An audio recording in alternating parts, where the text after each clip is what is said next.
আসসালামু আলাইকুম বন্ধুরা, কেমন আছেন? আশা করি আপনারা ভালো আছেন। আমার রান্নাঘরে আপনাদের স্বাগতম। আমি ভালো আছি। আজ আপনাদের জন্য নিয়ে এসেছি নতুন এক রেসিপি। এখানে গোবিন্দভোগ চাল নিয়েছি পায়েস করার জন্য। পায়েস করে আপনাদের দেখিয়ে দেবো। অনেকে তো পায়েস করেন, আমার মতন করে কে পায়েস করেন কমেন্ট বক্সে জানিয়ে দেবেন। চাল ভাজা করে নেওয়ার জন্য এখানে একটু ঘি দিয়ে দেবো, বেশি দেবো না। এই ঘিগুলো দিয়ে দেবো। ঘি গরম হয়ে গিয়েছে, চালগুলো দিয়ে দেবো এখানে।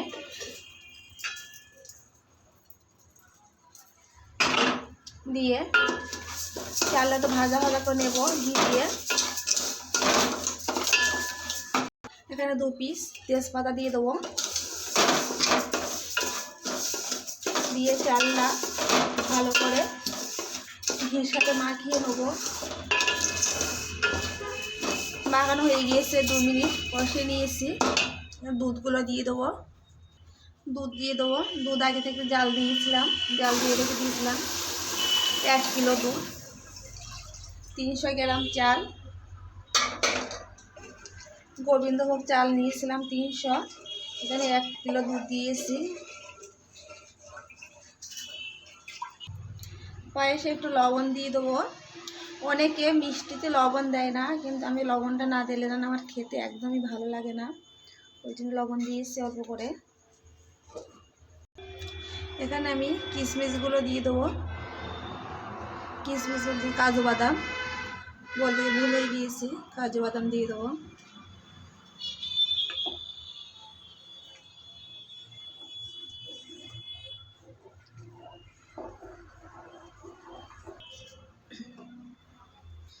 এখানে বাদামগুলো দিয়ে দেবো।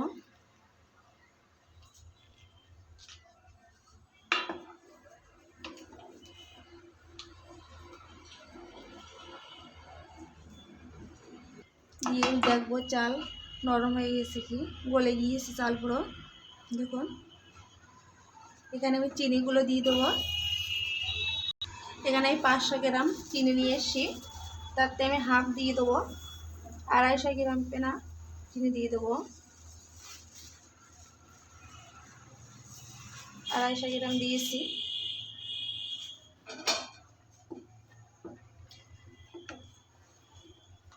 শীতে ঠান্ডা পড়ছে, ঠান্ডার সময় পায়েস খেতে সত্যি মজা হয়।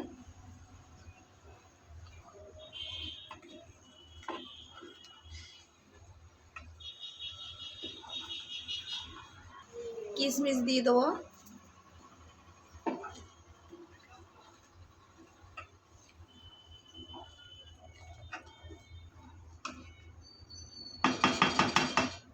সব শেষে দুধ নিয়েছি, দুধগুলো গুলে দিয়ে দেবো।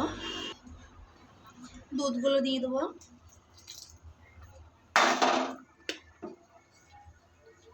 দিয়ে 1 মিনিট জাল দিয়ে নেবো, তারপরে লাবিয়ে নেবো। হয়ে গিয়েছে পায়েস, লাবিয়ে নেবো।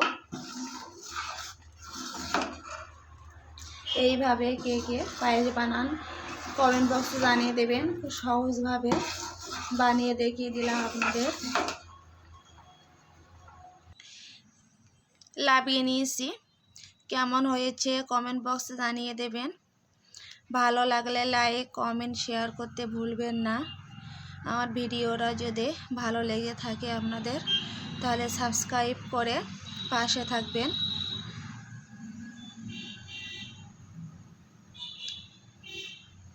এইভাবে কে কে পায়েস বানান কমেন্ট বক্সে জানিয়ে দেবেন।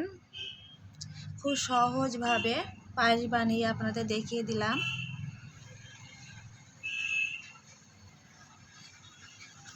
আজকের মতন বিদায় নিচ্ছি। আল্লাহ হাফেজ।